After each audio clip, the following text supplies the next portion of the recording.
Good morning children. Good morning, ma'am. ಈ ದಿನದ ತರಗತಿಯನ್ನು ಆರಂಭ ಮಾಡೋಣ. ಯಾವ್ದು ಇವತ್ತು ಕೆಮಿಸ್ಟ್ರಿ ಮಾಡ್ತಾ ಇದ್ದೀನ, ಬಯಾಲಜಿನ, ಫಿಸಿಕ್ಸ್ ಮಾಡ್ಬೇಕಿತ್ತ? ನೋಡೋಣ ಅಂತ ಯಾವ್ದು ಮಾಡೋಣ. ಅದಕ್ಕಿಂತ ಮೊದಲು ಒಂದು ಸಣ್ಣ ಕಥೆ ಹೇಳ್ತೀನಿ, ಕೇಳ್ತೀರಾ? ಪಾಠ ಮಾಡ್ಲಾ? ಕಥೆ ಹೇಳ್ತೀರಾ? ಒಂದು ಊರಲ್ಲಿ ಅತ್ತೆ ಸೊಸೆ ಇರ್ತಾರೆ. ಅತ್ತೆ ಸೊಸೆ. ಅತ್ತೆಗೆ ಏಜ್ ಜಾಸ್ತಿ ಆಗಿರುತ್ತೆ, ಸೊಸೆಗೆ ಏಜ್ ಜಾಸ್ತಿ ಆಗಿರುತ್ತೆ. ಚೆನ್ನಾಗಿ ಗೊತ್ತಿದೆ ನಿಮಗೆ. ಅತ್ತೆ ತುಂಬಾ ಚೆನ್ನಾಗಿ ಅಡುಗೆ ಮಾಡ್ತಾ ಇರ್ತಾರೆ. ಯಾವ್ದು ಅಡುಗೆನೂ ಅಷ್ಟೇ ತುಂಬಾ ಚೆನ್ನಾಗಿ ಅತ್ತೆ ಮಾಡ್ತಾ ಇರ್ತಾಳೆ. ಸೊಸೆಗೆ ಅತ್ತೆಯ ಅಡುಗೆ ಅಂದ್ರೆ ತುಂಬಾ ಇಷ್ಟ ಆಗುತ್ತೆ.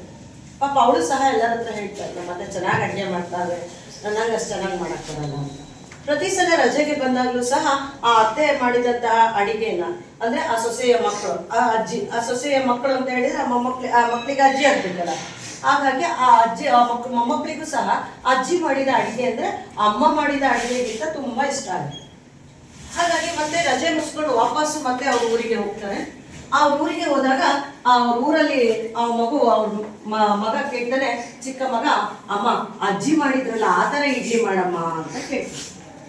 ಆಗ ಅವರಿಗೆ, ಆ ಸೊಸೆಗೆ, ಅಯ್ಯೋ ಮನ್ಸಲ್ಲಿ ಅನ್ಸುತ್ತೆ, ನನ್ನ ಮಗ ಅಜ್ಜಿ ಮಾಡಿದ ಇಡ್ಲಿ ತರ ಮಾಡ್ಲಿಕ್ಕೆ ಕೇಳ್ತಾ ಇದ್ದಾನೆ, ಆದ್ರೆ ಈಗ ಅಜ್ಜಿ ಅಷ್ಟು ಚೆನ್ನಾಗಿ ನಂಗೆ ಮಾಡ್ಲಿಕ್ಕೆ ಆಗಲ್ಲ ಅಂತ. ಆಗ ಫ್ರೆಂಡ್ಸ್ ಹತ್ರ ಕೇಳ್ತಾರೆ, ಪಕ್ಕದ ಮನೆ ಹತ್ರ, ತುಂಬಾ ಚೆನ್ನಾಗಿ ಇಡ್ಲಿ ಬರ್ಬೇಕಂದ್ರೆ ಏನ್ ಮಾಡ್ಬೇಕು? ಏನಿಲ್ಲ, ನೀವು ಮಾಡಿ, ಏನಾಗಲ್ಲ, ಬರುತ್ತೆ ಇಡ್ಲಿನ ಇಷ್ಟು ಪ್ರಪೋರ್ಷನ್ ಎಲ್ಲ ಹೇಳ್ತಾರೆ. ಒಂದು 3 ಲೋಟ ಅಕ್ಕಿ ಹಾಕಿದ್ರೆ ಅದಕ್ಕೆ ಒಂದು ಲೋಟ ಉದ್ದಿನ ಬೇಳೆ ಅಥವಾ ಏನು ಅವಳಿಗೆ ಗೊತ್ತಿದೆ ಆ ಥರದ ಒಂದು ಪ್ರಮಾಣವನ್ನ ಹೇಳ್ತಾಳೆ. ಜೊತೆಗೆ ಇನ್ನೊಬ್ರು ಹೇಳ್ತಾಳೆ, ನೀವು ಒಂದು ಕೆಲಸ ಮಾಡಿ, ಅದೆಲ್ಲ ರುಬ್ಬೆ ಆದ್ಮೇಲೆ ಆ ಹಿಟ್ಟಿಗೆ ಸ್ವಲ್ಪ ಅಡಿಗೆ ಸೋಡಾ ಸೇರಿಸಿ ಅಂತ ಹೇಳ್ತಾರೆ. ಅಡಿಗೆ ಸೋಡಾ ಗೊತ್ತಿದೆಯಾ ಮಕ್ಕಳೇ ನಿಮಗೆ? ಗೊತ್ತಾ? ಅಡಿಗೆ ಸೋಡಾ ಎಲ್ಲಿ ಬಳಸ್ತಾರೆ? ಬೋಂಡಕ್ಕೆ ಯಾಕೆ ಬಳಸ್ತಾರೆ? ಉಬ್ಲಿ ಅಂತ. ಉಬ್ಲಿ ಅಂತ. ಹಾಗಾದ್ರೆ ಉಬ್ಬಿದ ತಕ್ಷಣ ನಿಮಗೆ ಉಬ್ಬಿರುವಂತ ಬೋಂಡ ತಿಂದ್ರೆ ಗಟ್ಟಿ ಆಗುತ್ತಾ? ಏನಾಗ್ತಿದೆ? ಹಾಗಾದ್ರೆ ಅಡಿಗೆ ಸೋಡಾನ ಇಡ್ಲಿ ಹಿಟ್ಟಿಗೆ ಕಲಸಿಟ್ರೆ ಸ್ಮೂತ್ ಆಗುತ್ತೆ ಇಡ್ಲಿ. ಯಾರ ಮನೆಗಳಲ್ಲಿ ಅಡಿಗೆ ಸೋಡಾವನ್ನ ಬಳಸ್ತಿದ್ದೀರಾ? ಕೈ ಎತ್ತಿ ನೋಡೋಣ. ಅಡಿಗೆ ಸೋಡಾ ನಿಮ್ಮ ದಿನನಿತ್ಯ ಜೀವನದಲ್ಲಿ ನಿಮಗೆ ಇದು ಬಳಕೆ ಆಗ್ತಾ ಇದೆ ಅಂತ ಹೇಳಿ ಗೊತ್ತಾಗ್ತಿದೆ. ಹಾಗಾದ್ರೆ ವಿಜ್ಞಾನದ ವಿದ್ಯಾರ್ಥಿಗಳಾದಂತ ನೀವು ಅಡಿಗೆ ಸೋಡಾವನ್ನ ಇಡ್ಲಿ ಹಿಟ್ಟಿನಲ್ಲಿ ಬೆರೆಸಿದ್ರೆ ಏನು ನಡೀಬಹುದು? ಏನಾದ್ರೂ ಒಂದು ಕ್ರಿಯೆ ನಡೆಯುತ್ತಾ? ಓದೋಗು ಬರುತ್ತೆ. ಆ ಕ್ರಿಯೆಯನ್ನ ಅಲ್ಲಿ ಒಂದು ಕ್ರಿಯೆ ನಡೀತಾ ಇದೆ ಅಂದ್ರೆ ಆ ಕ್ರಿಯೆಗೆ ನಾವು ಏನ್ ಕ್ರಿಯೆ ನಡೀತಿದೆ ಅಂತ ಹೇಳ್ಬೋದು? ಒಂದು ಕ್ರಿಯೆ ನಡೆದಿದೆ ಅಂತ ಹೇಳ್ಬೋದಾ? ಹಾಗಾದ್ರೆ ಆ ರಾಸಾಯನಿಕ ಕ್ರಿಯೆ ಅಲ್ಲಿ ಏನ್ ನಡೀತು ಅನ್ನುವಂತಹದ್ದನ್ನ ನೋಡೋಣ. ಜೊತೆಗೆ ಈ ದಿನದ ಪಾಠದಲ್ಲಿ ನಾವು ರಾಸಾಯನಿಕ ಕ್ರಿಯೆಗಳ ಬಗ್ಗೆನೂ ತಿಳ್ಕೊಳ್ಳೋಣ. ಯಾವ ಕ್ರಿಯೆಗಳ ಬಗ್ಗೆ? ಹಾಗಾಗಿ ನಿಮಗೆ 10ನೇ ತರಗತಿಯಲ್ಲಿ ಮಕ್ಕಳೇ ರಾಸಾಯನಿಕ ಕ್ರಿಯೆಗಳು ಮತ್ತು ಸಮೀಕರಣಗಳು ಅಂತ ಹೇಳಿ ಒಂದು ಪಾಠ ಇದೆ. ರಾಸಾಯನಿಕ ಕ್ರಿಯೆಗಳು ಮತ್ತು ಸಮೀಕರಣಗಳು, ಅದರ ಬಗ್ಗೆ ಈ ದಿನ ನಾವು ತರಗತಿಯಲ್ಲಿ ತಿಳ್ಕೊಳ್ಳೋಣ.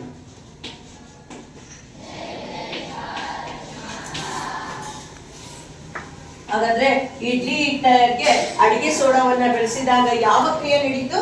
ರಾಸಾಯನಿಕ ಕ್ರಿಯೆ. ಅನೇಕ ಕ್ರಿಯೆಗಳು, ರಾಸಾಯನಿಕ ಕ್ರಿಯೆಗಳು ನಮ್ಮ ನಿತ್ಯ ಜೀವನದಲ್ಲಿ ನಡೀತಾ ಹೋಗುತ್ತೆ. ಆ ನಿತ್ಯ ಜೀವನದಲ್ಲಿ ನಡೆಯುವಂತಹ ರಾಸಾಯನಿಕ ಕ್ರಿಯೆಗಳು ಯಾವ್ಯಾವುದು ಅನ್ನುವಂತಹ ಉದಾಹರಣೆಯನ್ನ ತಿಳಿದುಕೊಳ್ಳೋದಕ್ಕಿಂತ ಮೊದಲು ಈ ರಾಸಾಯನಿಕ ಕ್ರಿಯೆಗಳಲ್ಲಿ ಅನೇಕ ವಿಧದ ರಾಸಾಯನಿಕ ಕ್ರಿಯೆಗಳು ಇದೆ ಅನ್ನುವುದನ್ನ ನಾನು ನಿಮಗೀಗ ಪರಿಚಯ ಮಾಡ್ತೀನಿ. ರಾಸಾಯನಿಕ ಕ್ರಿಯೆಯಲ್ಲಿ ಅಂದ್ರೆ ಒಂದು ರಾಸಾಯನಿಕ ಕ್ರಿಯೆ ಇದೆ ಅಂದ್ರೆ ಆ ರಾಸಾಯನಿಕ ಕ್ರಿಯೆಯಲ್ಲಿ ಅನೇಕ ವಿಧ ಅಥವಾ ಅನೇಕ ಬಗೆಯ ರಾಸಾಯನಿಕ ಕ್ರಿಯೆಗಳು ಕಂಡು ಬರುತ್ತೆ. ಹಾಗಾಗಿ ಯಾವ ರಾಸಾಯನಿಕ ಕ್ರಿಯೆಗಳು, ಯಾವ್ಯಾವ ರೀತಿಯ ರಾಸಾಯನಿಕ ಕ್ರಿಯೆಗಳು ಇದೆ ಅಂತ ಹೇಳಿ ನಾನು ಮೊದಲಿಗೆ ನಿಮಗೆ ಪರಿಚಯ ಮಾಡಿಕೊಡ್ತೀನಿ. ಅದರಲ್ಲಿ ಮೊದಲಿಗೆ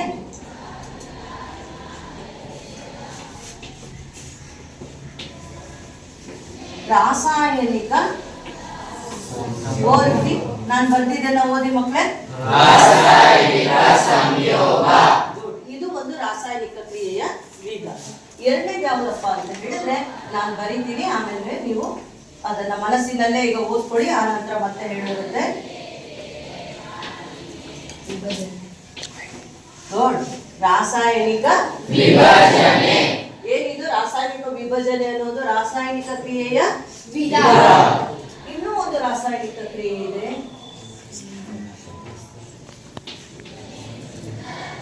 ರಾಸಾಯನಿಕ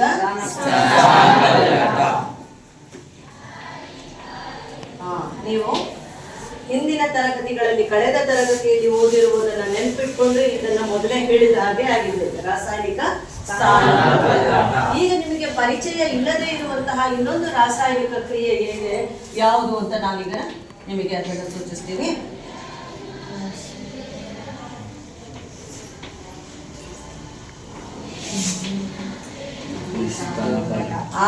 ಗುಡ್, ಹೇಳಿ ಯಾವುದು?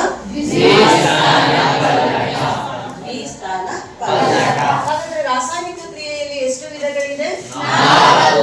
ಅದಲ್ಲದೆ ಇನ್ನು ಮತ್ತು ಬಹಿರುಷ್ಣಕ ಕ್ರಿಯೆ, ಅಂತರುಷ್ಣಕ ಕ್ರಿಯೆ, ರೆಡಾಕ್ಸ್ ಕ್ರಿಯೆ ಇವೆಲ್ಲವೂ ಸಹ ಬರುತ್ತೆ. ಅದನ್ನು ಸಹ ಇದರ ಜೊತೆಯಲ್ಲಿ ಹೇಳ್ಕೊಂಡು ಹೋಗ್ತೀವಿ. ಹಾಗಾದ್ರೆ ಈಗ ನಾವು ನೋಡೋಣ ರಾಸಾಯನಿಕ ಕ್ರಿಯೆಯಲ್ಲಿ ಕಂಡು ಬರುವಂತಹ ವಿಧಗಳನ್ನ. ಒಂದೇದು ರಾಸಾಯನಿಕ ಸಂಯೋಗ, ಎರಡನೇದು ರಾಸಾಯನಿಕ ವಿಭಜನೆ, ಮೂರನೇದು ರಾಸಾಯನಿಕ ಸ್ಥಾನಪಲ್ಲಟ, ನಾಲ್ಕನೇದನ್ನ ಕಿರಣ್ ಹೇಳ್ತಾರೆ. ಕಿರಣ್ ಹೇಳಪ್ಪ, ನಾಲ್ಕನೇದು ಯಾವುದು? ಏನ್ ಮಾಡ್ತಾ ಇದ್ದ ನೋಡೋಣ. ರಾಸಾಯನಿಕ ದ್ವಿಸ್ಥಾನಪಲ್ಲಟ. ಗುಡ್, ರಾಸಾಯನಿಕ ದ್ವಿಸ್ಥಾನಪಲ್ಲಟ. ಈಗ ನಾವು ಒಂದೊಂದೇ ಈಗ ಒಂದೊಂದೇ ರಾಸಾಯನಿಕ ಕ್ರಿಯೆಯ ಬಗ್ಗೆ ತಿಳಿದುಕೊಳ್ಳುತ್ತಾ ಹೋಗೋಣ. ಮೊದಲನೇದಾಗಿ ಯಾವುದರ ಬಗ್ಗೆ ತಿಳ್ಕೊಳ್ಳೋಣ? ರಾಸಾಯನಿಕ ಸಂಯೋಗ. ಹಾಗಾಗಿ ಈಗ ಮತ್ತೆ ನಾನು ಅದನ್ನ ಇಲ್ಲಿಗೆ ಬರ್ಕೊಳ್ತೀವಿ. ನೀವು ದಿನ ಶಾಲೆಯಲ್ಲಿ ಬರೆಯುವಂತಹದಕ್ಕೆ ಕ್ಲಾಸ್ ರೂಮ್ ಅಲ್ಲಿ ಬರೀಲಿಕ್ಕೆ ಅಂತಾನೆ ಒಂದು ನೋಟ್ಸ್ ಇದೆಯಲ್ಲ, ಯಾವ ನೋಟ್ಸ್ ಅದು? ರನ್ನಿಂಗ್ ನೋಟ್ಸ್ ಅಲ್ಲಿ ನೀವು ಯಾವ್ದನ್ನ ನೋಟ್ ಮಾಡ್ಕೊಳ್ಬೇಕೀಗ? ರಾಸಾಯನಿಕ ಸಂಯೋಗ ಅನ್ನುವಂತಹದನ್ನ ರನ್ನಿಂಗ್ ನೋಟ್ಸ್ ಅಲ್ಲಿ ಈಗ ನೀವು ಪಾಠದ ಹೆಸರನ್ನ ಬರ್ಕೊಂಡು ನೀವು ಅದನ್ನ ನೋಟ್ ಮಾಡ್ಕೊಳ್ತಾ ಇದ್ದೀವಿ. ನನ್ನ ಪ್ರಯೋಗ ಇದನ್ನ ಒಂದು ಸಣ್ಣ ಸರಳ ಪ್ರಯೋಗದ ಮೂಲಕ ರಾಸಾಯನಿಕ ಸಂಯೋಗವನ್ನ ನಿಮಗೆ ತಿಳಿಸಿಕೊಡ್ತೀವಿ. ಎಲ್ಲರೂ ಸಹ ನೀವು ಆ ರನ್ನಿಂಗ್ ನೋಟ್ಸ್ ಅಲ್ಲಿ ಏನ್ ಮಾಡಿ ಪಾಠದ ಹೆಸರನ್ನ ಬರೆದು ಅದನ್ನ ನೋಟ್ ಮಾಡ್ತೀವಿ.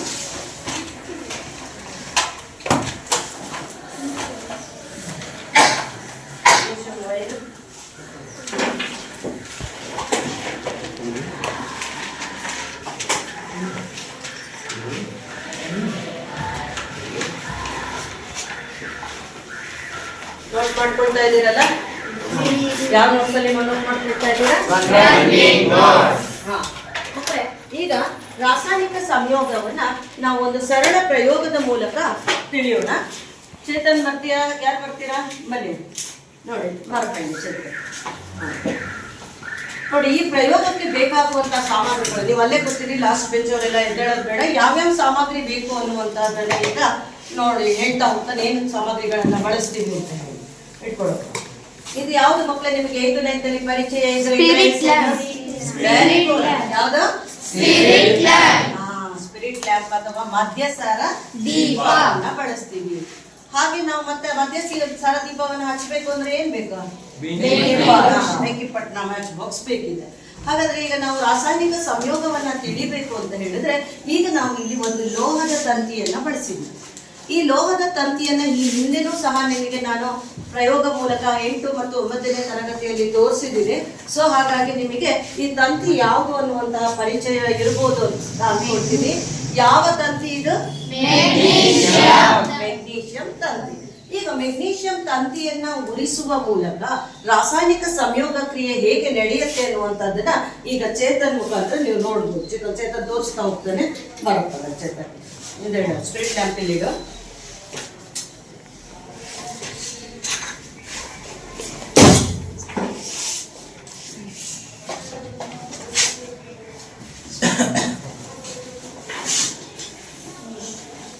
ಮೆಗ್ನೀಷಿಯಂ ಆಯ್ತು ಸ್ವಲ್ಪ ಬೇಗ ಹತ್ಕೊಳ್ಳುತ್ತಾ ನೋಡಿ. ಅಲ್ಲಿ ಲಾಸ್ಟ್ ಅವರೆಲ್ಲ ಪಾಪ ನೋಡ್ತಾ ಇದ್ದಾರೆ. ಸೊ ಹಾಗಾಗಿ ನಾನು ಇದನ್ನ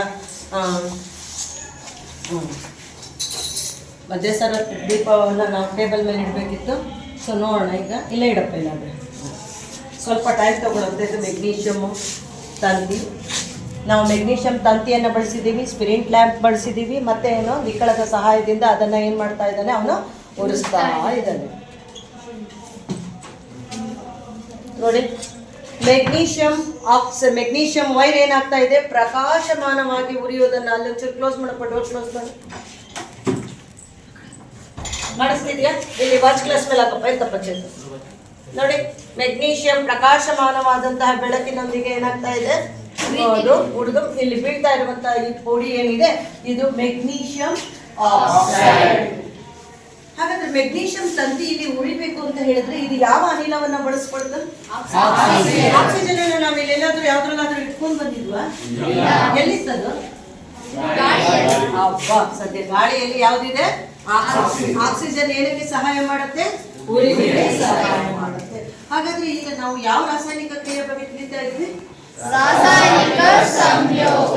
ರಾಸಾಯನಿಕ ಸಂಯೋಗವನ್ನ ಪ್ರಯೋಗವನ್ನ ತಿಳಿಲಿಕ್ಕೆ ನಾವು ಯಾವುದೊಂದು ಲೋಹವನ್ನ ಬಳಸಿದ್ವಿ? ಇಲ್ಲಿ ಸಂಜೆ ನೋಡೋಣ, ನಾನು ಬಳಸಿರುವಂತಹ ವಸ್ತುವನ್ನ ಬರೀ ನೋಡೋಣ. ಈಗ ನಾವು ಈ ಕ್ರಿಯೆ ನಡಿಬೇಕಾದ್ರೆ ಯಾವ್ದಾವ್ದು ಬಳಸಿದ್ವಿ? ಮೆಗ್ನೀಷಿಯಂ ಅನ್ನುವಂಥದ್ದು ಅಕ್ಷರದಲ್ಲಿ ಬರೀತಿ ಅಂತ ಅನ್ಕೊಂಡಿದ್ದೀನಿ. ಮೆಗ್ನೀಷಿಯಂ ತಂತಿಯನ್ನು ಉಳಿಸಿದ್ವಿ ತಾನೆ ನಾವು. ಹಾಗಾಗಿ ಮೆಗ್ನೀಷಿಯಂ ಅದ್ರ ಯಾವ್ದ್ರ ಜೊತೆಯಲ್ಲಿ ವರ್ತಿಸ್ತು ಮಕ್ಕಳೇ? ಅದು ಆಕ್ಸಿಜನ್ ಜೊತೆಗೆ ವರ್ತಿಸಿದೆ ಅಂದಾಗ ನಾವು ಏನ್ ಬರಿಬೇಕು? ಎರಡು ವಸ್ತುಗಳು ಪರಸ್ಪರ ವರ್ತಿಸಿದಾಗ ಅನ್ನೋದಕ್ಕೆ ಏನ್ ಬರಿಬೇಕು? ಮಧ್ಯದಲ್ಲಿ ಪ್ಲಸ್ ಬರಿಬೇಕು. ಆಕ್ಸಿಜನ್ ಜೊತೆಗೆ ವರ್ತಿಸಿದೆ, ಇವೆರಡೂ ಸಹ ಈಗ ವರ್ತಿಸಿದಾಗ ಮುಂದೆ ಏನಾಗುತ್ತೆ? ಉತ್ಪನ್ನ ಕೊಡ್ಬೇಕಲ್ವಾ? ಹಾಗಾಗಿ gives rise to magnesium oxide. Good. ಏನಾಗ್ತಾ ಇದೆ? Magnesium oxide. ನೋಡಿ, ಇಡೀ ರಾಸಾಯನಿಕ ಕ್ರಿಯೆಯನ್ನ ಅವನು ಪದಗಳ ಮೂಲಕ ಅವನ್ನ ಏನ್ ಮಾಡಿದಾನೆ? ಬರೆದಿದ್ದಾನೆ. ಈಗ ಇನ್ನೊಬ್ರು ಯಾರಾದ್ರು ಅವನು ಬರೆದಿರುವಂತಹ ಈ ರಾಸಾಯನಿಕ ಕ್ರಿಯೆಯ ಸಮೀಕರಣ ಏನಿದೆ ಅದನ್ನ, ಈ ರಾಸಾಯನಿಕ ಕ್ರಿಯೆ ಏನಿದೆ ಇದನ್ನ ಸಮೀಕರಣದ ರೂಪದಲ್ಲಿ ಬರಿಬೇಕು. ಅಂದ್ರೆ ಸಂಯುಕ್ತವನ್ನ ಯಾವುದ್ರಲ್ಲಿ ಬರಿಬೇಕು? ಅಣು ಸೂತ್ರದಲ್ಲಿ. ಹಾಗೆ ಧಾತುಗಳನ್ನ ಯಾವ್ದ್ರಲ್ಲಿ ಬರಿಬೇಕು? ಯಾವ್ದ್ರಲ್ಲಿ ಬರಿಬೇಕು? ಸಂಕೇತದ ರೂಪದಲ್ಲಿ ಬರಿಬೇಕು. ಯಾರು ಬರೀತೀರಾ ನೋಡೋಣ? ಇನ್ನೊಬ್ರು ಯಾರಾದ್ರೂ ಬರೋಣ. ತನುಶ್ರೀ ಬರೀತಾಳ. ಇಲ್ಲಿ ನೋಡಿ, ಆರಿಫ್ ಬರೀತೀನಿ ಅಂತ ಹೇಳ್ದ. ಮತ್ತೆ ಯಾರು ಬರೀತೀರಾ? ಕೈ ಎತ್ತಿ. ಗುಡ್. ಅಲ್ಲಿ ಪ್ರಜ್ವಲ್. ಗುಡ್. ಯಾಕೆ ಜಬಿಯುಲ್ಲ ಕೈ ಎತ್ತಾ ಇಲ್ಲ ಗೊತ್ತಿಲ್ಲ. ಈಗ ನೋಡಿ,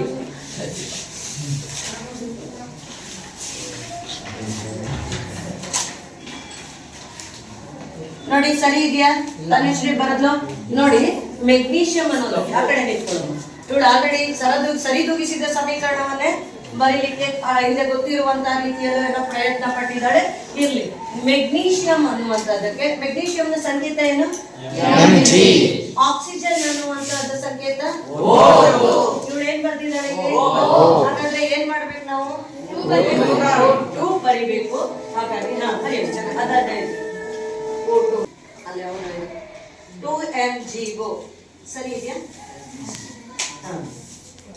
ಆದ್ರೆ ಇನ್ನು ಸಮೀಕರಣ ಸಮದೂಗಿಸುವುದು ನಿಮಗೆ ನಿಖರವಾಗಿ ಗೊತ್ತಿಲ್ಲದೆ ಇರೋದ್ರಿಂದ ಇದನ್ನ ತರಗತಿಯಲ್ಲಿ ನಿಮಗೆ ಇನ್ನೂ ಸರಿಯಾಗಿ ಹೇಳ್ಕೊಡ್ತೀವಿ. ಆದ್ರೆ ಈಗ ಆಲ್ರೆಡಿ ಕೆಲವು ಗೊತ್ತಿರುವಂತವ್ರು ಯಾರಿಗಾದ್ರೂ ಇದು ಸರಳ ಸಮೀಕರಣ, ಈ ಸಮೀಕರಣ ಬ್ಯಾಲೆನ್ಸ್ ಆಗಿದೆಯಾ, ಸಮದೂಗಿದೆಯಾ? ಹಾಗಾದ್ರೆ ಸಮದೂಗಬೇಕು ಅಂತ ಹೇಳಿದ್ರೆ ಇನ್ನೇನಾದ್ರೂ ಸರಿ ಮಾಡುವಂತದ್ದು ಇದೆ, ಏನಾದ್ರೂ ಮಾಡ್ಬೋದಾ? ಇಲ್ಲಿ ಏನಾದ್ರೂ ಆ್ಯಡ್ ಮಾಡೋದಿದ್ರೆ ನೋಡೋಣ, ಯಾರಾದ್ರೂ ಟ್ರೈ ಮಾಡಿ, ಪರವಾಗಿಲ್ಲ. ಗುಡ್. ನೋಡಿ ನೋಡಿ, ನಾನು ಸಹ ಗಮನಿಸಿಲ್ಲ. ಆಕ್ಸಿಜನ್. ಗುಡ್. ಹಾಗಾದ್ರೆ ನಾವು ರಾಸಾಯನಿಕ ಸಂಯೋಗ ಅನ್ನುವಂತಹ ರಾಸಾಯನಿಕ ಕ್ರಿಯೆಯನ್ನ ನಿಮಗೆ ತಿಳಿಸುವುದಕ್ಕೆ ಉದಾಹರಣೆಯಾಗಿ ಮೆಗ್ನೀಷಿಯಂ ತಂತಿಯನ್ನ ಆಕ್ಸಿಜನ್ ಜೊತೆಗೆ ಉರಿಸಿದಾಗ ಮೆಗ್ನೀಷಿಯಂ ಆಕ್ಸೈಡ್ ಆಗುತ್ತೆ ಎನ್ನುವಂತಹ ಒಂದು ಕ್ರಿಯೆಯನ್ನ ಸಮೀಕರಣದ ಸಮದೂಗಿಸಿದ ಸಮೀಕರಣದ ರೂಪದಲ್ಲಿ ನೀವೇ ಬರ್ತಿದ್ದೀರಿ. ಹಾಗಾದ್ರೆ ಈಗ ನನ್ನ ಕೆಲಸ ಏನು? ಹಾಗಾದ್ರೆ ಈಗ ನಾನೇನ್ ಹೇಳ್ಬೇಕು ನಿಮಗೆ? ಈ ಸಮೀಕರಣ ಅಥವಾ ಈ ಕ್ರಿಯೆಯನ್ನ ಬಳಸಿ ರಾಸಾಯನಿಕ ಸಂಯೋಗ ಅಂದ್ರೆ ಏನು ಅಂತ ಹೇಳ್ಬೇಕು. ಮಕ್ಕಳೇ, ನಿಮಗೆ ಕಳೆದ ತರಗತಿಯಲ್ಲೆಲ್ಲ ಗೊತ್ತಿದೆ, ರಸಾಯನಶಾಸ್ತ್ರದ ಬಗ್ಗೆ ತಿಳಿದುಕೊಂಡಿದ್ದೀರಾ. ಹಾಗಾಗಿ ಬಾಣದ ಗುರುತಿನ ಹಿಂಭಾಗದಲ್ಲಿ ಯಾವುದೇ ಒಂದು ರಾಸಾಯನಿಕ ಕ್ರಿಯೆ ನಡೆದ್ರೆ ಬಾಣದ ಗುರುತಿನ ಹಿಂಭಾಗದಲ್ಲಿ ಇರುವಂತಹ ಈ ವಸ್ತುಗಳನ್ನ ಏನಂತ ಹೇಳಿ ಕರೀತಾರೆ? ಆರಿಫೇನ ಅವನು ಉತ್ಪನ್ನ ಅಂತ ಹೇಳ್ತಾ ಇದ್ದ. ಹಾಗಾದ್ರೆ ಆರಿಫ್ ನೀನ್ ಹೇಳಿದಂತ ಉತ್ಪನ್ನ ಯಾವ್ದಪ್ಪ? ಸರಿ ಇದೆ, ಎಲ್ಲಿ ಬರಿಬೇಕು ಉತ್ಪನ್ನ? ಇದನ್ನ ಏನ್ ಹೇಳ್ತೀವಿ? ಇದನ್ನ ಉತ್ಪನ್ನ. Very good. ಹಾಗಾದ್ರೆ ಬಾಣದ ಗುರುತಿನ ಮುಂಭಾಗದಲ್ಲಿ ಇರುವಂತಹದನ್ನ ನಾವೇನಂತ ಹೇಳಿ ಕರಿತೀವಿ? ಉತ್ಪನ್ನ. ಆಗ ಈಗ ನಾವು ನೋಡ್ತಾ ಹೋಗೋಣ ರಾಸಾಯನಿಕ ಸಂಯೋಗ ಅಂತ ಹೇಳಿದ್ರೆ ಏನು. ಇಲ್ಲಿ ಎಷ್ಟು ಪ್ರತಿವರ್ತಕ ಇದೆ ಮಕ್ಕಳೇ? ಎರಡು ಪ್ರತಿವರ್ತಕಗಳಿವೆ. ಈ ಎರಡು ಪ್ರತಿವರ್ತಕಗಳು ಸೇರಿ ಮತ್ತೇನಾಗ್ತಾ ಹೋಗುತ್ತೆ? ಒಂದು ಉತ್ಪನ್ನವನ್ನ ಉಂಟು ಮಾಡಿದ್ರೆ ಅದನ್ನ ನಾವು ಏನಂತ ಹೇಳಿ ಕರಿತೀವಿ? ರಾಸಾಯನಿಕ ಸಂಯೋಗ ಅಂತ. ಹಾಗಾದ್ರೆ ಗೊತ್ತಾಗ್ತಿದೆ ಅಲ್ವಾ? ಕೆಲವೊಮ್ಮೆ ಕೆಲವು ರಾಸಾಯನಿಕ ಕ್ರಿಯೆಯಲ್ಲಿ ಎರಡು ಅಥವಾ ಎರಡಕ್ಕಿಂತ ಹೆಚ್ಚು ಪ್ರತಿವರ್ತಕಗಳು ಇರಬಹುದು. ಆದ್ರೆ ಎರಡು ಅಥವಾ ಎರಡಕ್ಕಿಂತ ಹೆಚ್ಚು ಪ್ರತಿವರ್ತಕಗಳು ಸೇರಿ ಬಾಣದ ಗುರುತಿದೆ ನೋಡಿ, ಯಾರಮ್ಮ ಗಿವ್ಸ್ ರೈಸ್ ಏನ್ ಹೇಳ್ತೀವಲ್ವಾ, ಈ ಬಾಣದ ಗುರುತಿನ ಮುಂಭಾಗದಲ್ಲಿ ಕೇವಲ ಒಂದೇ ಒಂದು ಉತ್ಪನ್ನ ಉಂಟು ಮಾಡಿದ್ರೆ ಅದನ್ನ ನಾವೇನಂತ ಹೇಳಿ ಕರಿತೀವಿ? ರಾಸಾಯನಿಕ ಸಂಯೋಗ. ಹಾಗಾದ್ರೆ ಎರಡಕ್ಕಿಂತ ಹೆಚ್ಚು ಪ್ರತಿವರ್ತಕಗಳು ಒಂದೇ ಒಂದು ಉತ್ಪನ್ನ ಇದ್ರೆ ನಾವು ರಾಸಾಯನಿಕ ಸಂಯೋಗ.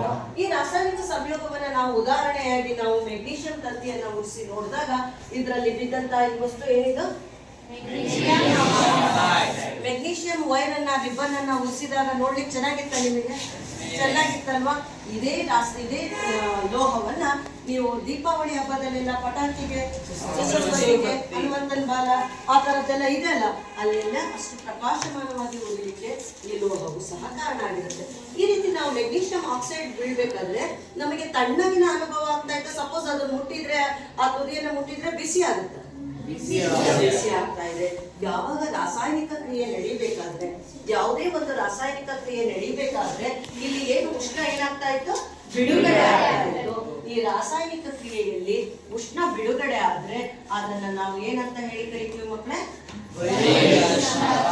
ಬಹಿರುಷ್ಣಕ ಕ್ರಿಯೆ ಏನಂತ ಹೇಳಿ ಕರಿತೀವಿ? ಬಹಿರುಷ್ಣಕ ಕ್ರಿಯೆ. ಹಾಗಾದ್ರೆ ಈಗ ನೀವು ಹೇಳ್ತೀರಾ ಅಂತ ಅನ್ಕೊಂಡಿದ್ದೀನಿ. ಯಾರು ಹೇಳ್ತೀರಾ? ರಾಸಾಯನಿಕ ಸಂಯೋಗ ಅಂದ್ರೆ ಏನು? ರೈಟ್ ಆಗಿ ಕೂತ್ಕೊಳ್ಳಿ. ಅಯಾಸ್, ರಾಸಾಯನಿಕ ಸಂಯೋಗ ಅಂದ್ರೆ ಅಯಾಸ್ ಹೇಳ್ತಾನೆ. ನಿಂತ್ಕೊಳಪ್ಪ ಅಯಾಸ್, ನಿಂತ್ಕೊಳ. ಯಾಕೆ ಲಾಸ್ಟಿಗೆ ಹೋಗಿದೆಯಲ್ಲ ಇವತ್ತು? ರಾಸಾಯನಿಕ ಸಂಯೋಗ ಅಂದ್ರೆ ನೋಡಿ, ಇಷ್ಟು ಅರ್ಥ ಆಗ್ಲಿಲ್ಲ ಅನ್ಸುತ್ತೆ. ಹಾಗಾದ್ರೆ ನಾನು ಸರಿ ಹೇಳಿಲ್ವಾ? ಕುಂಬ್ರ ಎರಡು ಅಥವಾ ಹೆಚ್ಚು ಪ್ರತಿವರ್ತಕಗಳು ಸೇರಿ ಒಂದೇ ಉತ್ಪನ್ನ ಉಂಟಾಗುತ್ತದೆ. ಅದನ್ನ ನಾವೇನಂತ ಹೇಳಿ ಕರಿತೀವಿ? ಒಂದು ಕ್ಲಾಪ್ ಹಾಕಿ ಉಂಡ್ರೆ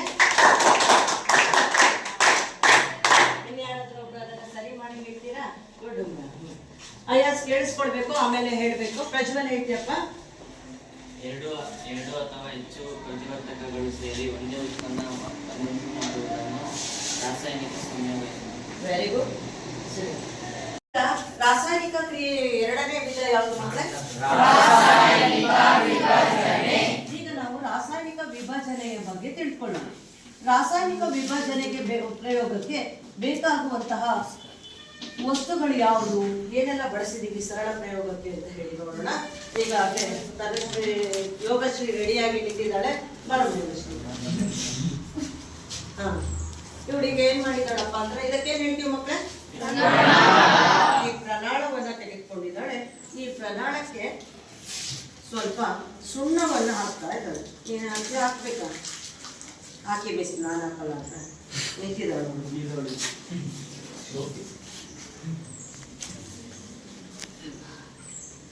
ಸುಣ್ಣವನ್ನ ತೆಗೆದುಕೊಂಡಿದ್ದೀವಿ. ಸುಣ್ಣ ಗೊತ್ತಿದೆಯಾ?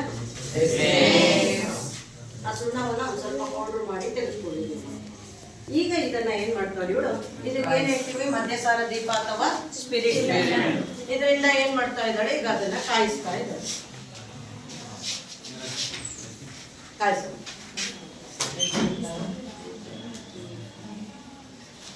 ಸುಣ್ಣದ ಕಲ್ಲು, ಅದನ್ನ ಇಲ್ಲಿ ಕಾಯಿಸ್ತಾ ಇದ್ದಾಳೆ. ಸುಣ್ಣದ ಕಲ್ಲು ಕಾಯಿಸಿದಾಗ ಏನಾಗ್ತಾ ಇದೆ, ಏನಾಗುತ್ತೆ, ಯಾವ ಕ್ರಿಯೆ ನಡೆಯುತ್ತೆ ನೋಡೋಣ. ಅದೆಲ್ಲ ಕೆಲವು ಟ್ರೈ ಮಾಡ್ತಾ ಇದ್ದಾರೆ.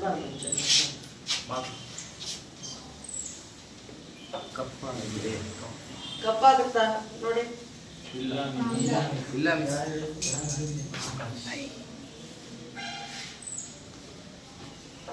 ಸುಣ್ಣ ಸ್ವಲ್ಪ ಜಾಸ್ತಿ ಆಗ್ಬಿಟ್ಟಿದೆ, ತುಂಬ ಜಾಸ್ತಿ ಆಗೋದು. ಯಾವ ಕ್ರಿಯೆ ಮಾಡ್ತಾ ಇದೀವಿ ಮಕ್ಕಳೇ ಈಗ ನಾವು? ಈ ರಾಸಾಯನಿಕ ವಿಭಜನೆಯಲ್ಲಿ ನಾವು ಒಂದು ಪ್ರಣಾಳದಲ್ಲಿ ಏನನ್ನ ತೆಗೆದುಕೊಂಡಿದೀವಿ? ಸುಣ್ಣವನ್ನ ತೆಗೆದುಕೊಂಡು ಏನ್ ಮಾಡ್ತಾ ಇದೀವಿ? ಅದಕ್ಕೆ ಅಂದ್ರೆ ಈ ಕ್ರಿಯೆ ನಡಿಬೇಕಾದ್ರೆ ಸುಮ್ನೆ ಹಾಗೆ ತಣ್ಣಗಿಟ್ರೆ ಆಗೋದಿಲ್ಲ. ಏನ್ ಕೊಡ್ಬೇಕು ಇದಕ್ಕೆ? ಕೊಡ್ಬೇಕು ಅಥವಾ ಉಷ್ಣ ಕೊಡ್ಬೇಕು. ಆಗ ಉಷ್ಣವನ್ನ ಕೊಟ್ಟಾಗ ಈ ರಾಸಾಯನಿಕದಲ್ಲಿ ಒಂದು ಕ್ರಿಯೆ ನಡೆದು ಈ ರಾಸಾಯನಿಕ ವಿಭಜನೆಗೆ ಒಳಪಡುತ್ತೆ.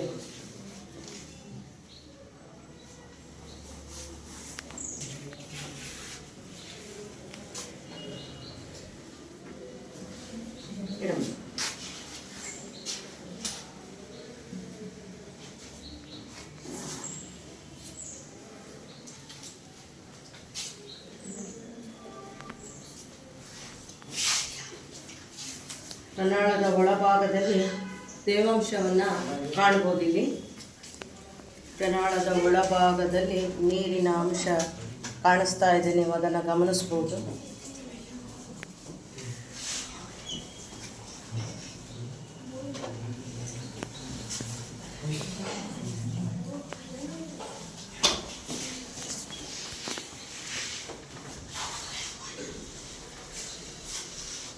ಕ್ರಿಯೆ ನಡೀಲಿಕ್ಕೆ ಹೆಚ್ಚು ಸಮಯ ತೆಗೆದುಕೊಳ್ತಾ ಇದೆ. ಈ ರಾಸಾಯನಿಕ ಕ್ರಿಯೆ ನಡೀಲಿಕ್ಕೆ ಈ ಕ್ರಿಯೆ ನಡೆದ ನಂತರ ಪ್ರಣಾಳದ ಬಾಯಿಯ ತುದಿಯಲ್ಲಿ, ಪ್ರಣಾಳದ ತುದಿಯಲ್ಲಿ ಅಥವಾ ಪ್ರಣಾಳದ ಬಾಯಿಯಲ್ಲಿ ಗಮನಿಸಿದರೆ ಒಂದು ಅನಿಲ ಹೊರ ಬರುವಂತಹದ್ದು ಕಂಡು ಬರುತ್ತೆ. ಏನು ಕಾಣುತ್ತೆ? ಅನಿಲ ಬರುವ ಪ್ರಕ್ರಿಯೆ ಕಂಡು ಬರುತ್ತೆ. ಈ ಅನಿಲ ಇಟ್ಕೊಂಡಿರುತ್ತೆ. ಇಲ್ಲಿ ಸ್ವಲ್ಪ ಹುಣ್ಣ ತೆಗೆದುಕೊಂಡಿರ್ಲಿಕ್ಕೆ ಅನಿಲ ಯಾವ್ದಾಗಿರುತ್ತಪ್ಪ ಅಂತ ಹೇಳಿದ್ರು. ಪರೀಕ್ಷೆ ನೋಡಿ, ಅಲ್ಲಿ ಪ್ರಯೋಗ ನಡೆಯುವವರೆಗೆ ನಾವು ಮೊದಲು ತೆಗೆದುಕೊಂಡಿರುವಂತದ್ದು ಯಾವ್ದದು? ಕಲ್ಲು ಅಥವಾ ಸುಣ್ಣ. ಸುಣ್ಣದ ಕಲ್ಲಿನ ಅಣುಸೂತ್ರ ಯಾರಿಗಾದ್ರೂ ಗೊತ್ತಿದ್ಯಾ? ಸುಣ್ಣದ ಕಲ್ಲಿಗೆ ನಾವೇನಂತ ಹೇಳಿ ಕರಿತೀವಿ? Calcium oxide, calcium carbonate. ಏನಂತ ಹೇಳಿ ಕರಿತೀವಿ? Calcium carbonate. ನೋಡಿ, ಕ್ಯಾಲ್ಸಿಯಂ ಕಾರ್ಬೋನೇಟ್ ನ ಅಣುಸೂತ್ರ ಯಾರು ಹೇಳ್ತೀರಾ? ಈ CaCO3 ಅನ್ನ ನಾವೀಗ ಏನ್ ಮಾಡ್ತಿದೀವಿ? ಒಂದು ಪ್ರಮಾಣದಲ್ಲಿ ತೆಗೆದುಕೊಂಡು ಅದನ್ನ ಚೆನ್ನಾಗಿ ಕಾಯಿಸ್ತಾ ಇದ್ದೀವಿ. ಇದನ್ನ ಕಾಯಿಸ್ತಾ ಇದ್ದೀವಿ ಎನ್ನುವಂತದಕ್ಕೆ ಏನ್ ಕೊಡ್ತಾ ಇದೀವಿ? ಉಷ್ಣ ಕೊಟ್ಟಾಗ ಮಾತ್ರ ಈ ಕ್ರಿಯೆ ನಡೆಯುತ್ತೆ. ಇಲ್ಲಿ ಕ್ರಿಯೆ ನಡೆದ ಇಲ್ಲಿ ಉಷ್ಣವನ್ನ ಕೊಟ್ಟು ಈ ವಸ್ತುವನ್ನ ಅಂದ್ರೆ ಇದನ್ನ ಕಾಯಿಸಿದಾಗ ಏನಾಗತ್ತಪ್ಪ ಅಂತ ಹೇಳಿದ್ರೆ ಇಲ್ಲಿ ಎರಡು ಉತ್ಪನ್ನಗಳು ಉಂಟಾಗ್ತಾ ಹೋಗುತ್ತೆ. ಪ್ರಣಾಳದ ಬಾಯಿಯ ಬಳಿ ಬರ್ತಾ ಇರುವಂತಹ ಹೊಗೆಯನ್ನು ಗಮನಿಸಿ, ಆ ಹೊಗೆಯನ್ನು ಗಮನಿಸಿದಾಗ ಅಲ್ಲಿ ಬರುವಂತಹ ಅನಿಲ ಅಥವಾ ಇದು ಏನಿದೆ ಅದು ಕಾರ್ಬನ್ ಡೈಆಕ್ಸೈಡ್ ಆಗಿರುತ್ತೆ. ಯಾವುದು? ಕಾರ್ಬನ್ ಡೈಆಕ್ಸೈಡ್ ಆಗಿರುತ್ತೆ. ಹಾಗಾದ್ರೆ ಪ್ರಣಾಳದ ನೋಡಿ ಇಲ್ಲಿ ಹೊಗೆ ಕಂಡು ಬರ್ತಾ ಇದೆ, ಅದು ಅನಿಲ ಯಾವ್ದಾಗಿರುತ್ತೆ? ಕಾರ್ಬನ್ ಡೈಆಕ್ಸೈಡ್ ಆಗಿರುತ್ತೆ. ಪ್ರಣಾಳದ ತಳಭಾಗದಲ್ಲಿ ಉಳಿದಿರುವಂತಹ ವಸ್ತು ಯಾವ್ದಾಗಿರುತ್ತಪ್ಪ ಅಂತ ಹೇಳಿದ್ರೆ ಕ್ಯಾಲ್ಸಿಯಂ ಆಕ್ಸೈಡ್ ಆಗಿರುತ್ತೆ. ಯಾವ್ದಾಗಿರುತ್ತೆ? ಕ್ಯಾಲ್ಸಿಯಂ ಆಕ್ಸೈಡ್ ಆಗಿರುತ್ತೆ. ಸ್ವಲ್ಪ ಪ್ರಮಾಣದಲ್ಲಿ ಅಲ್ಲಿ ಅನಿಲ ಕಾರ್ಬನ್ ಡೈಆಕ್ಸೈಡ್ ಹೊರ ಬರುವುದನ್ನು ನೀವು ಅಲ್ಲಿ ಕಾಣಬಹುದಾಗಿದೆ. ಕಾರ್ಬನ್ ಡೈಆಕ್ಸೈಡ್ ಅನ್ನುವಂಥದ್ದೇನು ಹೊರ ಬರ್ತಾ ಇದೆ, ಈ ಅನಿಲವನ್ನ ನಾವು ಸುಣ್ಣದ ತಿಳಿನೀರಿಗೆ ಹಾಯಿಸಿದ್ರೆ, ಈ ಸುಣ್ಣದ ತಿಳಿನೀರಿಗೆ ಹಾಯಿಸಿದಾಗ ಇಲ್ಲಿ ತೆಗೆದುಕೊಂಡಿರುವಂತಹ ಸುಣ್ಣದ ತಿಳಿನೀರಿಗೆ ಕಾರ್ಬನ್ ಡೈಆಕ್ಸೈಡ್ ಅನಿಲವನ್ನ ಹಾಯಿಸ್ತಾಳೆ. ಹಾಯಿಸಿದಾಗ ಇಟ್ಕೊಂಡಿರುವಂಥ ಅನಿಲ ಬರುವಂತಹ ಸಮಯದಲ್ಲಿ ಹಾಯಿಸ್ಬೇಕು. ಇನ್ನೂ ಸ್ವಲ್ಪ ಕಡಿಮೆ ಪ್ರಮಾಣದಲ್ಲಿ ಬರ್ತಾ ಇದೆ. ಅಲ್ಲಿ ಇಲ್ಲಿ ಗಮನಿಸಿ, ಕ್ಯಾಲ್ಸಿಯಂ ಆಕ್ಸೈಡ್ ಪ್ರಣಾಳದ ತಳಭಾಗದಲ್ಲಿ ಉಳಿಯುತ್ತೆ, ಕಾರ್ಬನ್ ಡೈಆಕ್ಸೈಡ್ ಏನಾಗುತ್ತೆ? ಹೊರ ಹೋಗುತ್ತೆ. ಈ ಪ್ರಕ್ರಿಯೆ ನಿಧಾನವಾಗಿ ನಡೀತಾ ಇರೋದ್ರಿಂದ ಈಗ ನಾವು ರಾಸಾಯನಿಕ ವಿಭಜನೆಯನ್ನ ಇಲ್ಲಿ ಗಮನಿಸಿರುವ ಇಲ್ಲಿ ಬಾಣದ ಗುರುತಿನ ಹಿಂಭಾಗದಲ್ಲಿ ಇಲ್ಲಿ ರಾಸಾಯನಿಕ ಕ್ರಿಯೆಗೆ ಒಳಪಡುವಂತಹ ವಸ್ತು ಯಾವುದಾಗಿದೆ?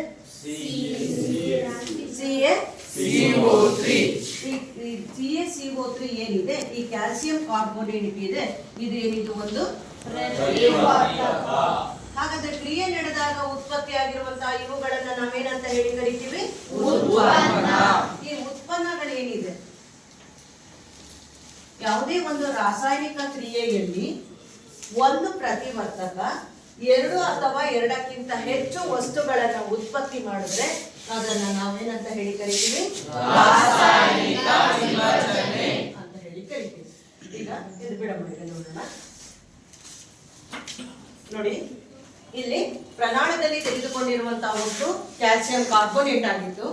ಈ ಕ್ಯಾಲ್ಸಿಯಂ ಕಾರ್ಬೋನೇಟ್ಗೆ ಉಷ್ಣವನ್ನ ಕೊಟ್ಟಾಗ ಪ್ರಮಾಣದಲ್ಲಿ ಕ್ಯಾಲ್ಸಿಯಂ ಆಕ್ಸೈಡ್ ಉಳ್ಕೊಳ್ತು, ಕಾರ್ಬನ್ ಡೈಆಕ್ಸೈಡ್ ಏನಾಯ್ತು ಹೊರಬಂತು. ಆ ಅನಿಲವನ್ನ ನಾವು ಹೆಚ್ಚಿನ ಪ್ರಮಾಣದಲ್ಲಿ ಬಂದಿದೆ ಅನಿಲವನ್ನು ಸುಣ್ಣದ ತಿಳಿ ನೀರಿಗೆ ಹಾಯಿಸಿ ನಾವು ಕಾರ್ಬನ್ ಡೈಆಕ್ಸೈಡ್ ಅನಿಲವೇ ಅಂತ ಹೇಳಿ ನಾವು ಅದನ್ನ ಕನ್ಫರ್ಮ್ ಮಾಡ್ಕೊಳ್ಬೋದಿತ್ತು. ಹಾಗಾಗಿ ಇಲ್ಲಿ ನೋಡಿ, ಈ ರಾಸಾಯನಿಕ ಕ್ರಿಯೆ ಪ್ರಮಾಣದಲ್ಲಿ ಮೊದಲು ತೆಗೆದುಕೊಂಡಿರುವಂತದ್ದು ಕ್ಯಾಲ್ಸಿಯಂ ಕಾರ್ಬೋನೇಟ್, ಉಷ್ಣದ ನಂತರ ಹೀಟನ್ನ ಕೊಟ್ಟ ನಂತರ ಅಲ್ಲಿ ಇರುವಂತಹ ಒಂದು ಪ್ರತಿವರ್ತಕ ಕ್ಯಾಲ್ಸಿಯಂ ಆಕ್ಸೈಡ್ ಮತ್ತು ಕಾರ್ಬನ್ ಡೈಆಕ್ಸೈಡ್ ಆಗಿ ಏನಾಯ್ತು ವಿಭಜನೆ ಆಯಿತು. ಇದರ ಹೆಸರೇ ಸೂಚಿಸುವಂತೆ ಒಂದು ಪ್ರತಿವರ್ತಕ ಎರಡು ಉತ್ಪನ್ನಗಳಾಗಿ ಅಥವಾ ಎರಡಕ್ಕಿಂತ ಹೆಚ್ಚು ಉತ್ಪನ್ನಗಳಾಗಿ ವಿಭಜನೆ ಆದ್ರೆ ಅದನ್ನ ನಾವೇನಂತ ಹೇಳಿ ಕರಿತೀವಿ ರಾಸಾಯನಿಕ ವಿಭಜನೆ. ಬರ್ಕೊಳ್ಳಿ ಇಷ್ಟೊತ್ತಿಗೆ ನಾವು ನೆಕ್ಸ್ಟ್ ಪ್ರಯೋಗಕ್ಕೆ ರೆಡಿ ಮಾಡ್ಕೊಂಡು ಸುಣ್ಣದ ಕಲ್ಲು, calcium oxide plus carbon dioxide plus carbon dioxide.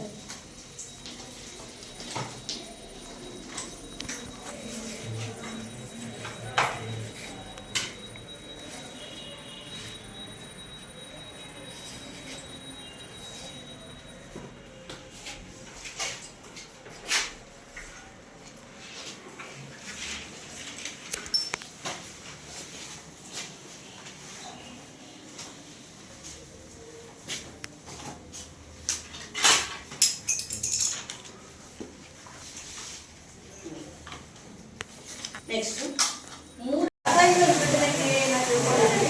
ರಾಸಾಯನಿಕ ವಿಭಜನೆ ಕ್ರಿಯೆ ನಡೀಬೇಕಾದರೆ ಪ್ರಮುಖವಾಗಿ 3 ಅಂಶಗಳು ಅವಶ್ಯಕ. ಉಷ್ಣವನ್ನ ಕೊಡೋದ್ರ ಮೂಲಕ ರಾಸಾಯನಿಕ ವಿಭಜನೆ ಕ್ರಿಯೆ ನಡೆಯುತ್ತೆ. ಹಾಗೆ ವಿದ್ಯುತ್ತನ್ನು ಹಾಯಿಸೋದ್ರ ಮೂಲಕವೂ ಸಹ ರಾಸಾಯನಿಕ ವಿಭಜನೆ ನಡೆಯುತ್ತೆ. ಕೆಲವು ರಾಸಾಯನಿಕ ವಿಭಜನೆಗಳು ಬೆಳಕಿನಲ್ಲಿ ನಡೆಯುತ್ತೆ. ಬೆಳಕು ಅನ್ನುವಂಥದ್ದಕ್ಕೆ ಈ ಬೆಳಕಿನಲ್ಲಿ ನಡೆಯುತ್ತೆ. ಉಷ್ಣವನ್ನು ಕೊಟ್ಟಾಗ ನಡೆಯುವಂತಹ ಮಳೆ ಬರ್ತಾ ಇದೆ, ನಡೆಸ್ತಾ ಇದೆಯಲ್ಲ, ನೋಡ್ಬೋದಂತೆ. ಹಾಗಾಗಿ ಉಷ್ಣ ಮತ್ತೆ ಉಷ್ಣದಿಂದ ನಡೆದಂತಹ ರಾಸಾಯನಿಕ ಕ್ರಿಯೆಯನ್ನು ನೀವು ನೋಡಿಲ್ಲ. ಹಾಗಾದ್ರೆ ವಿದ್ಯುತ್ನಿಂದ ನಡೆದಂತಹ ರಾಸಾಯನಿಕ ಕ್ರಿಯೆ ನೀವು ಟೆಕ್ಸ್ಟ್ ಬುಕ್ ನಲ್ಲಿ ಒಂದು ನೀರಿನ ವಿದ್ಯುತ್ ವಿಭಜನೆ ಅನ್ನುವಂತಹ ಒಂದು ಪ್ರಯೋಗವನ್ನು ಇಲ್ಲಿ ತೆಗೆದುಕೊಂಡಿದೆ. ಈ ನೀರಿನ ವಿದ್ಯುತ್ ವಿಭಜನೆಯಿಂದ ನಾವು ನೀರನ್ನ ವಿದ್ಯುತ್ತನ್ನು ಹಾಯಿಸೋದ್ರ ಮೂಲಕ ನೀರಿನಲ್ಲಿರುವಂತಹ ಧಾತುಗಳನ್ನ ಬೇರೆ ಮಾಡಬಹುದು.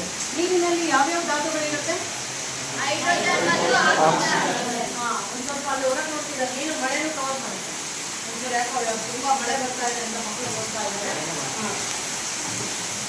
ಈಗ ನೀವು ಮಳೆ ನೋಡ್ತೀರಾ, ಈಗ ಪ್ರಯೋಗ ನೋಡ್ತೀರಾ ನೋಡಿ. ನಾನು ನೀರನ್ನು ತೋರಿಸ್ತೀನಿ ಆಯ್ತಾ? ಆ ನೀರಿನಲ್ಲಿ ಮಳೆ ನೀರನ್ನ ಇಟ್ಕೊಂಡ್ಬರಲ್ವಾ? ಮಳೆ ನೀರು ಬೇಡ, ಈಗ ಪ್ರಯೋಗಕ್ಕೆ ತಂದಿದ್ದೀವಲ್ಲ. ಹಾಗಾಗಿ ಈಗ ವಿದ್ಯುತ್ತಿನಿಂದ ವಿಭಜನೆ ಆಗುತ್ತೆ ಅನ್ನೋದಕ್ಕೆ ನಾವೇ ರಚಿಸಿದಂತಹ ಒಂದು ಸರಳ ನೀರಿನ ವೋಲ್ಟಾಮೀಟರ್ ಇದೆ. ಈ ನೀರಿನ ವೋಲ್ಟಾಮೀಟರ್ ಅನ್ನ ರಚನೆ ಮಾಡಲಿಕ್ಕೆ ನೋಡಿ ನಾವು ಒಂದು ಪ್ಲಾಸ್ಟಿಕ್ ಲೋಟ ಬಳಸಿದ್ದೀವಿ. ನೀವು 2 ವಿದ್ಯುತ್ ಆಘಾತಗಳಾಗಿ 2 ಗುಂಡು ಪಿನ್ ಅನ್ನ ಬಳಸಿದ್ದೀವಿ. ನೀವು ನೋಡ್ಬೋದು ಇಲ್ಲಿ ವಿದ್ಯುದಾಗ್ರವಾಗಿ 2 ಗುಂಡು ಪಿನ್ಗಳನ್ನು ಬಳಸಿದ್ದೀವಿ ಇಲ್ಲಿ. ಹಾಗಾದ್ರೆ ಈ ಪ್ರಯೋಗದಲ್ಲಿ ನೀರನ್ನು ಹಾಯಿಸೋದು, ನೀರಿಗೆ ವಿದ್ಯುತ್ತನ್ನು ಹಾಯಿಸೋದ್ರಿಂದ ಹೇಗೆ ಹೈಡ್ರೋಜನ್ ಮತ್ತೆ ಆಕ್ಸಿಜನ್ ಪ್ರತ್ಯೇಕಗೊಳ್ಳುತ್ತೆ ಅನ್ನುವಂಥ ತೋರಿಸಿ ನೋಡಿ. ವಿದ್ಯುದಾಗ್ರಗಳು 2 ವಿದ್ಯುದಾಗ್ರಗಳಿದೆ. ಇಲ್ಲಿ ಒಂದು ಪ್ಲಾಸ್ಟಿಕ್ ಮಗ್ ಇರೋದ್ರಲ್ಲಿ ನಾವಿಲ್ಲಿ ಒಂದು ಪ್ಲಾಸ್ಟಿಕ್ ಲೋಟ ತಗೊಂಡಿದ್ದೀವಿ. ಇಲ್ಲಿ ವಿದ್ಯುತ್ತನ್ನು ಹಾಯಿಸಲಿಕ್ಕೋಸ್ಕರ ವಿದ್ಯುತ್ ಕೋಶವನ್ನು ಬಳಸಿದ್ದಾರೆ, ಜೊತೆಗೆ 2 ವಿದ್ಯುದಾಗ್ರಗಳನ್ನು ಬಳಸಿದ್ದಾರೆ. ಇಲ್ಲಿ ಕಾರ್ಬನ್ ರಾಡನ್ನು ವಿದ್ಯುದಾಗ್ರವಾಗಿ ಬಳಸಿದ್ದಾರೆ. ನಾವಿಲ್ಲಿ 2 ಗುಂಪಿನನ್ನು ವಿದ್ಯುದಾಗ್ರಗಳಾಗಿ ಬಳಸ್ಕೊಂಡಿದ್ದೀವಿ. ಇಲ್ಲಿ ವಿದ್ಯುತ್ ಕೋಶದಿಂದ ಸಹಾಯದಿಂದ ವಿದ್ಯುತ್ತನ್ನು ಹಾಯಿಸಿದಾಗ ಇಲ್ಲಿ ಈ ಪ್ರಯೋಗದಲ್ಲಿ ಏನ್ ಮಾಡಿದಾರಪ್ಪ ಅಂದ್ರೆ ಈ ವಿದ್ಯುದಾಗ್ರಗಳ ಮೇಲೆ 2 ಪ್ರಮಾಣವನ್ನ ಉಲ್ಟಾ ಮಾಡಿ ಹಾಕಿದ್ದಾರೆ, ಬೋರಲ್ ಆಗಿ ಹಾಕಿದ್ದಾರೆ. ಯಾಕೆ ಬೋರಲ್ ಆಗಿ ಹಾಕಿಟ್ಟಿದ್ದಾರೆ? ನಾನು ಇಲ್ಲಿ ಪ್ರಮಾಣವನ್ನ ಹಾಕಿಲ್ಲ. ಹಾಗೂ ವಿದ್ಯುದಾಗ್ರಗಳಿಗೆ ವಿದ್ಯುತ್ ಕೋಶವನ್ನ ಸಂಪರ್ಕ ಮಾಡ್ತೀವಿ. ಇದನ್ನ ಸಂಪರ್ಕಿಸಿದಾಗ ನೀವು ಈ ಗುಂಡ್ಪಿನ್ ಇದೆಯಲ್ಲ, ಕಾಣಿಸ್ತಿದೆಯಲ್ಲ, ಆ ಗುಂಡ್ಪಿನ್ ತುದಿಯನ್ನ ನೀವು ನೋಡ್ತಾ ಹೋಗ್ಬೇಕು. ಹಾಗಾದರೆ ನಾನು ಇದಕ್ಕೆ ವಿದ್ಯುತ್ತನ್ನು ಹಾಯಿಸ್ತಾ ಇದ್ದೀನಿ. ವಿದ್ಯುತ್ತನ್ನು ಹಾಯಿಸಿದಾಗ ಇಲ್ಲಿ ಏನಾಗ್ತಾ ಇದೆಯಪ್ಪ ಅಂತ ಹೇಳಿದರೆ, ನೀರಿನಲ್ಲಿರುವಂತಹ ಹೈಡ್ರೋಜನ್ ಮತ್ತು ಆಕ್ಸಿಜನ್ ಪ್ರತ್ಯೇಕ ಆಗ್ತಾ ಇದೆ. ಹೈಡ್ರೋಜನ್ ಮತ್ತು ಆಕ್ಸಿಜನ್ ನಿಧಾನವಾಗಿ ಪ್ರತ್ಯೇಕ ಆಗೋದನ್ನು ಕಾಣ್ಬೋದು. ಹೇಗೆ ಕಾಣ್ಬೋದು ಅಂದರೆ, ಈ ಗುಂಪಿನ ಬಳಿ ಸೂಕ್ಷ್ಮವಾಗಿ ಗಮನಿಸಿದಾಗ ಅದರಲ್ಲಿ ಅನಿಲ ಬಿಡುಗಡೆ ಆಗ್ತಾ ಇರುವಂಥ ಗುಳ್ಳೆಗಳು ಕಾಣಿಸ್ತಾ ಇರುತ್ತೆ. ನೋಡೋಣ ಈಗ.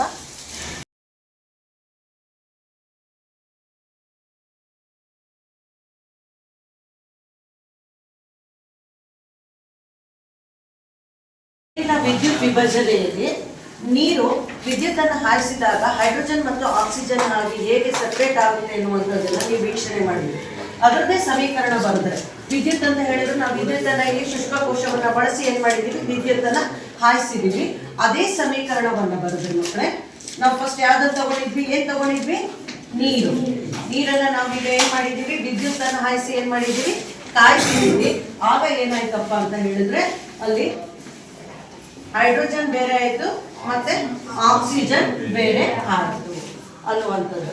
ಈ ಸಮೀಕರಣದಿಂದ ನಾವು ನೀರಿನ ವಿದ್ಯುತ್ ವಿಭಜನೆಯನ್ನು ತಿಳ್ಕೊಳ್ಬೋದು. ಹಾಗೆ ರಾಸಾಯನಿಕ ವಿಭಜನೆ ಆಗಬೇಕು ಅಂತ ಹೇಳಿದ್ರೆ ಕೆಲವೊಮ್ಮೆ ಬೆಳಕಿನಿಂದಲೂ ಸಹ ರಾಸಾಯನಿಕ ವಿಭಜನೆ ಆಗುತ್ತೆ. ಬೆಳಕಿನ ಇನ್ನೊಂದು ಪದ ಏನು, ದ್ಯುತಿ ಅಂತ.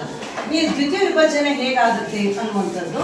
ದ್ಯುತಿಯನ್ನು ವಿಭಜನೆ ಆಗಬೇಕಾದ್ರೆ ಇದಕ್ಕೆ ನಾವು ಬೆಳ್ಳಿಯ ಬ್ರೋಮೈಡ್ ಬಳಸ್ತೀವಿ. ಏನನ್ನ ಬಳಸ್ತೀವಿ, ಬೆಳ್ಳಿಯ ಬ್ರೋಮೈಡ್. ಬೆಳ್ಳಿಯ ಬ್ರೋಮೈಡ್ ಏನಿದೆ, ಈ ಬೆಳ್ಳಿಯ ಬ್ರೋಮೈಡ್ ಅನ್ನ ಬಳಸ್ತಾರೆ. ಇದಕ್ಕೆ ನಾವು ಬೆಳಕನ್ನು ಹಾಯಿಸಿದಾಗ ಬೆಳ್ಳಿಯ ಬ್ರೋಮೈಡ್ ಅನ್ನ ಬಳಸ್ತೀವಿ.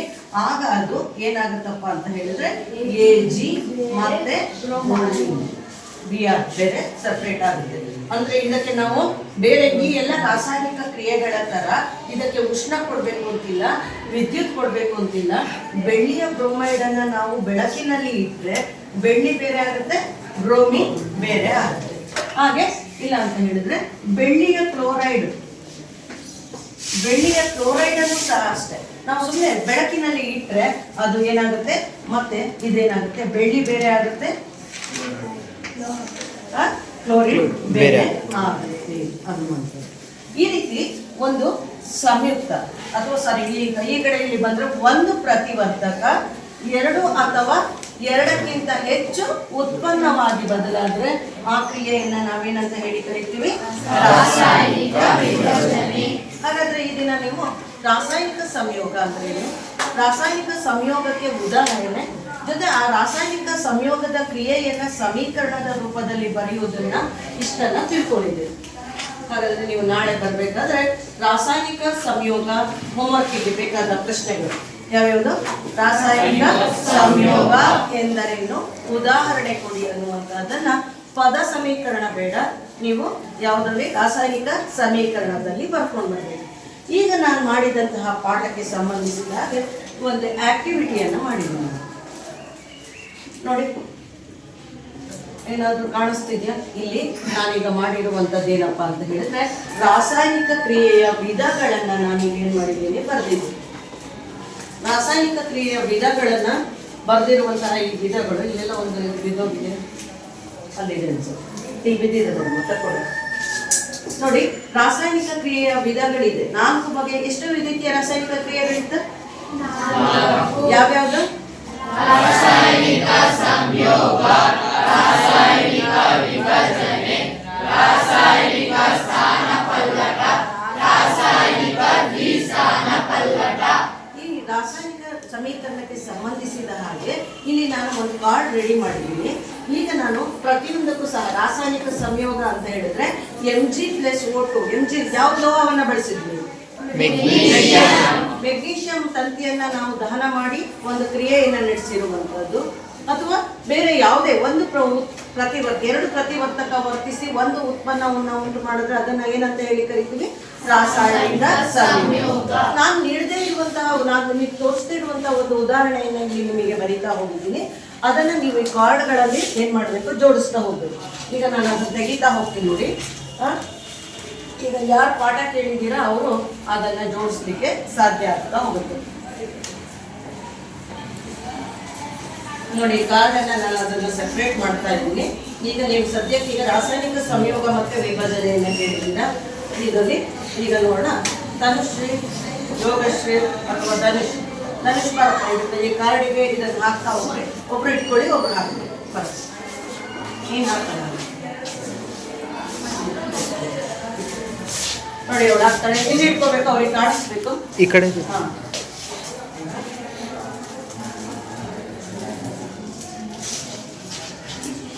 ಸರಿ ಇದೆಯಾ ನೋಡಿ. ನೋಡಿ ಇಲ್ಲಿ ಒಂದು ಇಲ್ಲಿ ಹೇಗೆ ಹಾಕಿದ್ಯಾ, ಅದು ಹೇಗೆ ಗೊತ್ತಾಯ್ತು ಸರಿ ಇದೆ ಅಂತ ಹೇಳಿ. ರಾಸಾಯನಿಕ ಸಂಯೋಗಕ್ಕೆ ಹೇಗೆ ಹಾಕಿದ್ದೀರಾ ಅಂತ ಹೇಳಿದ್ರೆ ಇಲ್ಲಿ ಎಷ್ಟು ಪ್ರತಿವರ್ತಕ ಇದೆ? 2 ಪ್ರತಿವರ್ತಕ ಸೇರಿ ಒಂದು ಉತ್ಪನ್ನವನ್ನ ಉಂಟು ಮಾಡಿದ್ರೆ ಏನಂತ ಹೇಳಿ ಕರಿತೀವಿ? ರಾಸಾಯನಿಕ ಸಂಯೋಗ. ಮಾಡಿ, ವೆರಿ ಗುಡ್. ನೋಡಿ ಇವು 3 ಇದೆ, ಬೇರೆ ಬೇರೆ ಸಮೀಕರಣದಿದೆ. ಇದರಲ್ಲಿ ಆಯ್ಕೆ ಮಾಡಿ ರಾಸಾಯನಿಕ ವಿಭಜನೆಯಿಂದ ಹಾಕಬೇಕು. ರಾಸಾಯನಿಕ ವಿಭಜನೆ ನೋಡಿ ಸರಿ ಆಗ್ತಾಳೆ. ರಾಸಾಯನಿಕ ವಿಭಜನೆ.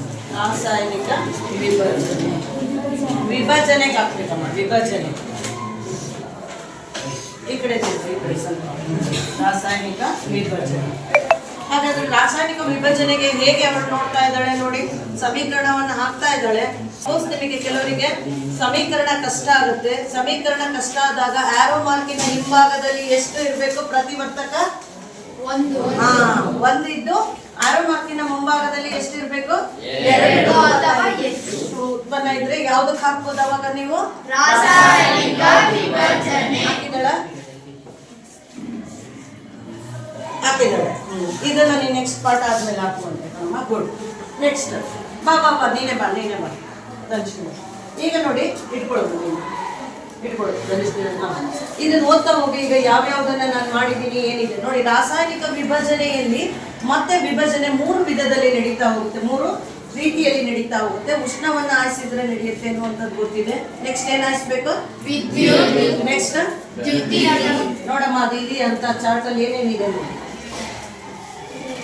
ಇದೇನಿದು ಓದು? ರಾಸಾಯನಿಕ ವಿಭಜನೆ, ಉಷ್ಣ ವಿಭಜನೆ, ವಿದ್ಯುತ್ ವಿಭಜನೆ, ದ್ಯುತಿ ವಿಭಜನೆ. ಬಹಿರುಷ್ಣಕ, ಅಂತರುಷ್ಣಕ ಇದೆ. ಅದು ಅಂದ್ರೆ ಉಷ್ಣ ಬಿಡುಗಡೆ ಆದ್ರೆ. ಈಗ ನಾನೀಗ ಧನುಷಿ ಕಾರ್ಡ್ ತೆಗಿಯಪ್ಪ, ಅವಳನ್ನ ಜೋಡಿಸ್ತಾ ಹೋಗ್ತಾಳೆ. ಉಷ್ಣ ವಿಭಜನೆ ಯಾವುದು, ವಿದ್ಯುತ್ ವಿಭಜನೆ ಯಾವುದು, ಹಾಗೆ ಬೆಳ್ಳಿಯ ಬ್ರೋಮೈಡ್ ಅಥವಾ ಅಯೋಡೈಡ್ನ ವಿಭಜನೆ ಯಾವುದು?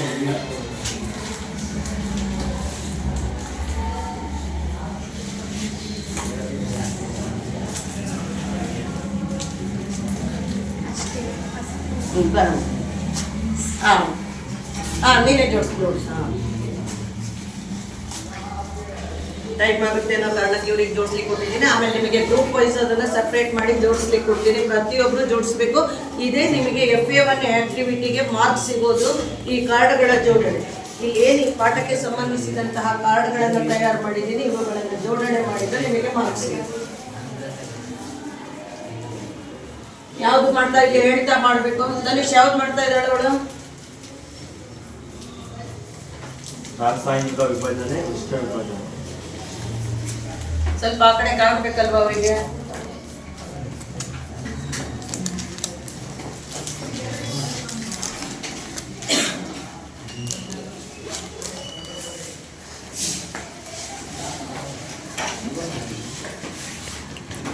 ಆಯ್ತಾ?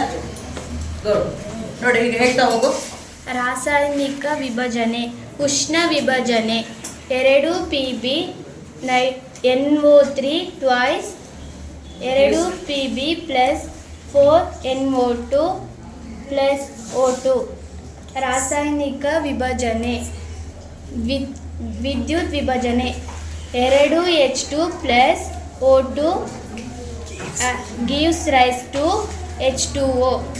ರಾಸಾಯನಿಕ ವಿಭಜನೆ, ದ್ಯುತಿ ವಿಭಜನೆ 2 AgCl gives rise to Ag plus Cl2.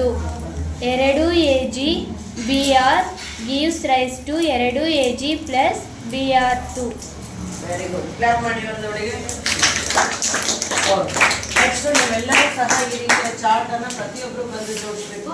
ನಾಳೆಯ ಹೋಮ್ವರ್ಕನ್ನು ಬರ್ಕೊಳ್ಳಿ. ಮತ್ತೆ ರಾಸಾಯನಿಕ ಸಂಯೋಗಕ್ಕೆ ಉದಾಹರಣೆಯನ್ನು ಕೊಡಿ. ಕನಿಷ್ಠ 5 ಉದಾಹರಣೆಗಳನ್ನು ಬರ್ಕೊಂಡು ಬರಬೇಕು ರಾಸಾಯನಿಕ ಸಂಯೋಗ. ನೆಕ್ಸ್ಟ್ ರಾಸಾಯನಿಕ ವಿಭಜನೆಗೆ 5 ಉದಾಹರಣೆಗಳನ್ನು ಕೊಡಿ. ಬರೀ ಉದಾಹರಣೆಗಳನ್ನು ಸಮೀಕರಣದ ರೂಪದಲ್ಲಿ ಬರ್ಕೊಂಡು ಬರೋದು, ಸಂಯೋಗ ಮತ್ತು ವಿಭಜನೆ. ಓಕೆ.